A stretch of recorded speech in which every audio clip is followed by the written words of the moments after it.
Fala pessoal, tudo bem? Aqui está falando o professor Renato e na aula de hoje nós vamos continuar falando um pouquinho sobre o planeta Terra, mais especificamente sobre os principais tipos de biomas mundiais. Nós vamos fazer uma análise, bem aprofundada de cada um desses biomas, a sua localização, suas principais características, e aonde eles aparecem, quais são as suas principais diferenças entre si, para depois a gente poder analisar os principais biomas do Brasil. Então, para a gente poder iniciar, entender o que é bioma, a gente precisa lembrar que bioma é um conjunto de diferentes ecossistemas que possui algum certo nível de homogeneidade, ou seja, que tem características em comum. São comunidades biológicas com populações de organismos da fauna e da flora, que interagem entre si, e também com o ambiente ao seu redor, que a gente chama de biótopo. Então, a interação desses elementos naturais, quais são esses elementos? O clima, o relevo, o solo, todos os elementos constituintes do ambiente natural formam os diferentes biomas. Quando esses elementos se transformam, a gente sabe que eles se transformam de diversas maneiras, eles também modificam os biomas, por isso que a gente percebe uma série de biomas diferentes no planeta Terra. E a gente pode ver aqui nesse mapinha mundi dos principais biomas do mundo uma diversidade de biomas, e alguns biomas aparecendo em continentes diferentes, biomas semelhantes. Por quê? Porque as características de clima, relevo, solo são semelhantes, portanto, os biomas, também aparecem de forma semelhante. Obviamente, se a gente for analisar cada um desses biomas, a gente vai ver que existem diferenças, tanto na fauna quanto na flora, desses biomas. A gente vai poder falar, por exemplo, de alguns exemplos mais à frente. O primeiro bioma que a gente vai trabalhar é o bioma que a gente chama de tundra. Esse bioma chamado de tundra se localiza nas altitudes elevadas do hemisfério norte, ou seja, lá próximo ao Polo Norte, na região glacial. O clima muito frio, ou clima polar, tem invernos longos e rigorosos, o que faz com que, em grande parte do tempo, toda essa camada vegetal, ou toda essa camada superficial, de território, de terra, ele seja coberto por neve. Durante o verão, os poucos meses de verão, e os momentos em que está um pouquinho menos frio, existe um derretimento da camada de gelo e esse derretimento faz com que o solo fique úmido, o que permite o surgimento de uma vegetação rasteira bem pequenininha, a gente pode chamar de arbusto, musgo e líquen, como a gente pode ver na imagem. A gente pode ver que não existem grandes árvores nessas regiões, são formadas por pequenas gramas que só aparecem nos momentos mais quentes do verão, porque em outros momentos essa área está coberta de neve. A gente pode ver também nesse mapinha à nossa esquerda, a localização desse bioma que a gente chama de tundra, como ele está disposto somente no extremo norte do planeta. Apesar do extremo sul também ter algumas características muito frias, nós não temos território suficiente para que a gente coloque a vegetação de tundra. E na Antártida não existe esse tipo de vegetação, porque em todo momento essa região é coberta por neve. Então não existe nenhum momento em que existe esse degelo capaz de criar os arbustos, os musgos e os líquens.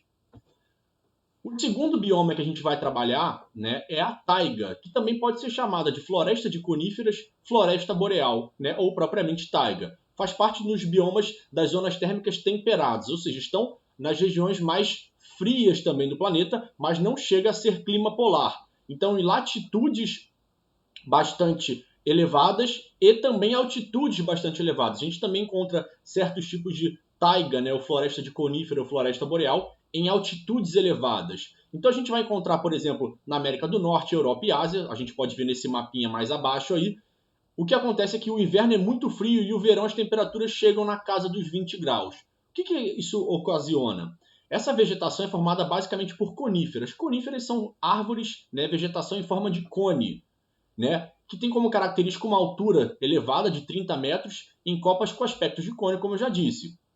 Essa formação vegetal é capaz de se desenvolver em temperaturas muito baixas, com a neve escorrendo pelas folhas que têm formato de agulha, o que ajuda ela a não perder umidade. Ou seja, a própria forma, em cone faz com que a neve não fique depositada, no topo da árvore. Primeiro porque seria muito pesado, exigiria muita força, dessa árvore de manter o peso da neve sobre nas suas folhas, E o fato dessas árvores serem em formato de agulha faz com que a umidade escorra e vá para o subsolo. Outra coisa importante é que esse tipo de árvore é bastante utilizada para a indústria de papel e celulose. É do pinheiro, né, dos pinheiros que vem grande parte do nosso papel e das madeiras utilizadas, por exemplo, para a construção civil, para a fabricação de materiais de madeira como lápis, né, como móveis e assim por diante. Então nós temos essa árvore, esse tipo de árvore, esse tipo de floresta de conífera, ele é bastante utilizado e bastante desmatado recentemente por causa da ampliação do seu uso, né, nas construções humanas, construções urbanas e assim por diante. Mas é importante lembrar que em alguns países, né, esse tipo de floresta, de coníferas, né, que a gente chama, são bastante reflorestadas, né, como por exemplo no Canadá. Então, o Canadá tem uma das maiores indústrias de papel e celulose do planeta, mas também faz um amplo uso do reflorestamento, ou seja, retira, né, as árvores, né, mas replanta, né, outros tipos em outras áreas, né, para poder repor, né, ou seja, não impactando de forma muito ampla o meio ambiente, apesar de, obviamente, sempre ter impacto, né, a retirada de árvores nativas, árvores mais velhas, mais antigas, que tem toda uma relação com o meio ambiente, com o bioma ao seu redor.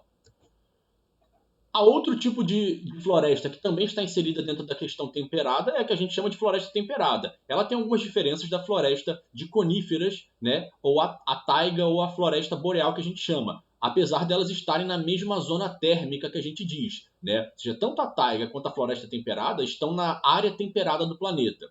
Então essas florestas temperadas estão nas médias latitudes, né, o clima temperado, as estações são bem definidas, ou seja, o inverno é frio, o verão é quente. Né? Coisa que, por exemplo, no clima tropical não existe. Né? No inverno não é tão frio assim, né? E o verão é muito quente. As chuvas são bem distribuídas ao longo de todo o ano, ou seja, chove o ano inteiro, o que possibilita a umidade, né?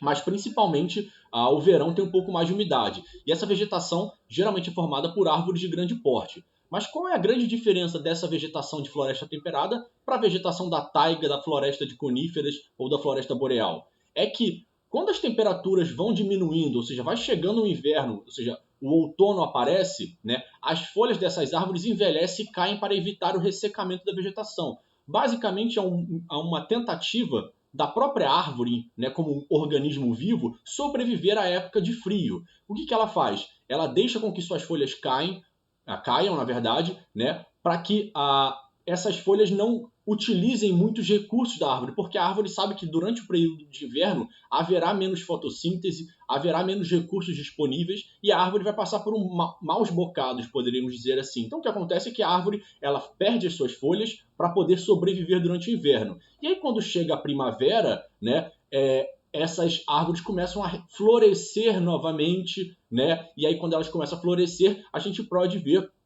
né, o ressurgimento da vida na árvore. A gente consegue ver, por exemplo, nessa imagem que eu coloquei aqui na esquerda, né, as diferenças de uma mesma imagem, de um mesmo local, né, nas 4 estações do ano. A gente pode perceber no verão, né, extremamente florido, né, bem seco, a primavera com as folhas, né, a gente pode ver os cherry blossoms que eles chamam, né, ali bem visíveis. A gente pode ver no outono, né, as folhas já começando a cair, a gente pode ver no solo já mais folhas e uma coloração mais alaranjada, vermelha, né? E a gente pode ver no inverno a ausência de folhas. Exatamente por quê? Porque todas essas folhas caíram para que na primavera ela possa ressurgir. Então a gente tem um processo de que essas folhas, as árvores, elas têm um processo, uma dinâmica diferente, por exemplo, da floresta que a gente chama de boreal ou da floresta de coníferas. Porque na floresta de coníferas as árvores não perdem suas folhas.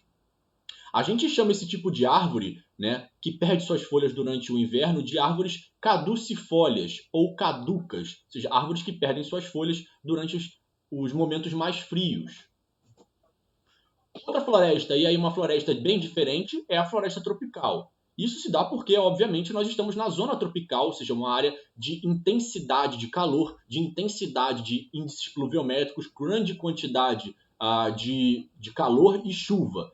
Então essa vegetação é marcada e tem uma das suas principais características a biodiversidade, né? Ou seja, a quantidade de vida, né? Tanto em questões vegetais quanto em questões animais. Né? Por quê?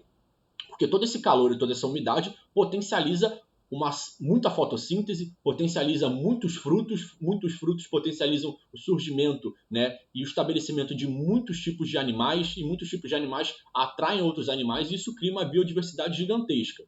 Então essa vegetação é marcada também pela grande quantidade de árvores de grande porte, né, que formam uma espécie de dossel. O que seria um dossel? Seria como essa imagem que a gente vê aqui ao lado, parece um tapete quando a gente vê de cima, parece um carpete, ou seja, as copas das árvores, suas folhas, elas se juntam e se mesclam com as copas das outras árvores. São folhas grandes, que a gente chama de latifoliadas, folhas enormes, né? As árvores têm folhas gigantescas. Por quê? Porque existe uma competição entre essas árvores pela luz, pela fotossíntese. Então, quanto maior for a área de incidência de sol, mais recurso cada uma das árvores vai conseguir captar. Quanto mais recurso ela captar, mais fotossíntese ela vai fazer. Quanto mais fotossíntese ela vai fazer, mais ela vai crescer, mais ela vai sobreviver e dar frutos e assim por diante. Ou seja, existe uma certa competição entre as árvores, né, de certa forma, pela luz, que é, obviamente, o principal recurso, além, obviamente, das raízes muito profundas. Por quê? Uma busca por outro recurso importante, a água e os nutrientes. Então, o que acontece também nesse processo é que esses solos, né, dessas grandes das florestas tropicais, né, das florestas, por exemplo, equatorial da Amazônia, da floresta atlântica aqui no Brasil, né, esses solos sofrem com um processo que a gente chama de lixiviação, que é o quê? A grande quantidade de chuva que cai nessa área, né, agravado pela ação humana de desmatamento, acaba com que varre todos os nutrientes do subsolo, do solo superficial, né, o que faz com que o solo, a camada inicial do solo seja bastante pobre, né? Só seja rica talvez em matéria orgânica, né? Mas faltam alguns outros nutrientes. Por isso que a gente fala que mesmo sendo uma área de floresta, né, extremamente densa, o solo da Amazônia não é um solo bom para a plantação. Por quê? Porque devido à chuva, a quantidade de chuva e a força que a água traz e tira esses nutrientes superficiais, né, só sobra matéria orgânica. E matéria orgânica em abundância é bom para algumas questões, mas não é bom, por exemplo, para plantações. Então, os nutrientes são áreas com poucos nutrientes, mesmo tendo tanta vida. Outro tipo de floresta, né, outro tipo de vegetação, desculpa, é a vegetação que a gente chama de savana, que é encontrada tanto na América do Sul quanto na África e também na Oceania. Ela também está inserida dentro de um clima tropical, ou seja, clima quente, só que ela tem uma outra característica, ela está mais próxima, mais associada a um clima quente, mas não tão úmido quanto o das florestas tropicais. Por quê? Porque existe uma determinada época do ano que as estações são bem secas, ao contrário das florestas tropicais, que obviamente tem épocas do ano que chovem mais, né? Mas ao longo de todo o ano sempre tem uma chuva constante. Já nas savanas, não. Nas savanas nós temos épocas em que não há chuva, né, suficiente, ou seja, uma época seca e uma época quente. Então o que acontece é que essas árvores não conseguem não têm tantos recursos para crescer quanto as árvores da floresta tropical. Então o que acontece são que o tipo de vegetação são vegetações com menor biodiversidade. Por exemplo, arbustos, árvores e gramíneas. E essas árvores são bem espaçadas umas das outras para que não haja competição por recursos. Ou seja, a própria natureza tem essa sapiência, essa sabedoria de colocar árvores dentro de uma savana bem distantes umas das outras. Por quê? Se elas fossem muito próximas, talvez elas tivessem que competir. Ou seja, se elas tivessem que competir, uma não ia ter recurso suficiente, uma ia morrer. Então as árvores elas são bem distantes, né? E não cresce árvores em todos os lugares, só nas áreas mais úmidas, né? E essas áreas mais úmidas, com maior disponibilidade de nutrientes no solo, as árvores, as sementes conseguem prosperar, né? Então, outra coisa importante é que nas savanas, né, os caules são mais grossos, as raízes são muito profundas, né, tem muitos espinhos. Por quê? Exatamente para que essas árvores elas consigam sobreviver, né, não serem destruídas por alguns animais, né, e elas consigam reter a umidade para si, para poder fazer a fotossíntese, para poder sobreviver. Então, geralmente, esses arbustos são mais retorcidos, com galhos mais secos, mais espinhosos, por exemplo, diferente, por exemplo, das árvores tropicais, que têm troncos sem espinhos, troncos retilíneos, altos, né, e constantes. No Brasil, né, nós temos também um tipo de savana, que aqui no Brasil ganha o nome de cerrado. Então, como eu falei lá no início da aula, existem biomas que têm características muito semelhantes, mas diferenças. Por exemplo, quais são as principais diferenças entre a savana africana e o cerrado brasileiro? A vegetação é sempre muito parecida, Só que a grande diferença são os tipos de animais que nós temos lá. Né? Animais na savana africana são animais de grande porte, enormes, leões, elefantes, enquanto na savana brasileira, que a gente chama de cerrado, nós temos animais de menor porte. Né? Então nós temos características, né, de bioma, talvez de flora semelhantes, mas de fauna diferentes, mesmo as condições climáticas sendo muito semelhantes. Outro tipo de bioma que a gente pode encontrar também em vários lugares do planeta são os biomas que a gente chama de desérticos. E é importante a gente lembrar que deserto não significa, né, como a gente sempre pensa associados aos desertos africanos do Saara ou do Oriente Médio, calor. Deserto significa pouca chuva ou nada de umidade. Deserto está associado à ausência de vida devido à ausência de água. Portanto, esses desertos podem ser quentes ou frios, dependendo de onde eles estão. Então, os desertos quentes estão localizados nos trópicos, nas áreas de maior incidência de sol, né? Com maior amplitude térmica, ou seja, de dia é muito quente, de noite é muito frio. Então eles têm cactos, né, outras espécies de vegetais, sempre vegetais bastante retorcidos, bastante distantes uns dos outros e com muitos espinhos e raízes profundas, para exatamente a mesma coisa que a gente disse na savana, preservar a umidade interna. Já nos desertos frios, que estão nas zonas temperadas, ou seja, nas áreas de clima mais ameno, né, as temperaturas podem chegar até -10, né? E as principais formações vegetais que a gente chama são as estepes. Estepes são os tipos de gramíneas associadas mais a um clima mais seco, né, constituídas de arbustos e gramíneas. A gente vai falar mais delas mais à frente. As estepes são os tipos de vegetação que ocorrem em áreas específicas. Né? Essas áreas específicas são terrenos planos, levemente ondulados, em áreas temperadas, com pouca ou pouca umidade, portanto não existem grandes formações, né, vegetais, porque essa ausência de umidade impossibilita o crescimento. O máximo que vai poder ocorrer ali são o surgimento de pequenas formas de arbustos e grama. Né? Já as pradarias são uma forma semelhante, também muito parecidas com as estepes, mas estão associados mais a um clima temperado subtropical, que tem um pouquinho mais de umidade. Portanto, são mais propícias aí a alguns tipos de surgimento de outras formas vegetais e também são muito utilizadas, por exemplo, no Brasil, para plantações diversas. As estepes também podem ser utilizadas para plantações, mas é necessário, em alguns casos, irrigação artificial. E, por último, o último tipo de bioma que a gente vai trabalhar são as vegetações que a gente chama de mediterrâneas, ou seja, que o próprio nome já diz, estão no meio da Terra. Né? Essas, por estarem no meio da Terra, a gente pode presumir que têm um clima geralmente quente, né? Associados ao clima quente, mas devido a algumas características, elas têm um verão bastante seco e um inverno mais chuvoso. Então, as características climáticas favorecem um tipo de formação composta por pequenas árvores bastante distantes umas das outras, né, em que tem seus troncos largos, com poucas folhas e menor adaptação à condição, mais seca. Então, geralmente, quando a gente associa então a falta de umidade, a gente vai ver arbustos, árvores menores, retorcidas, mais espinhosas, né, com menos folhas ou folhas menores, né, e que tem características semelhantes. Então, quanto mais seco o lugar, mais próximas dos arbustos, dos cactos, nós temos as vegetações. E quanto mais úmido o lugar, mais próximo das grandes vegetações, das grandes árvores nós temos. A proximidade devido à umidade, a possibilidade de recursos e assim por diante. Então, quando a gente fala disso tudo, a gente precisa falar também do quesito biodiversidade que a gente falou quando a gente falou das florestas tropicais. Então, o que é a biodiversidade? É a variedade de organismos vivos em nosso planeta, tanto em relação à fauna quanto em relação à flora, né? Tanto em ambientes terrestres quanto em ambientes aquáticos. Né? Então, nós temos aí a biodiversidade associada à vida, quantidade de vida.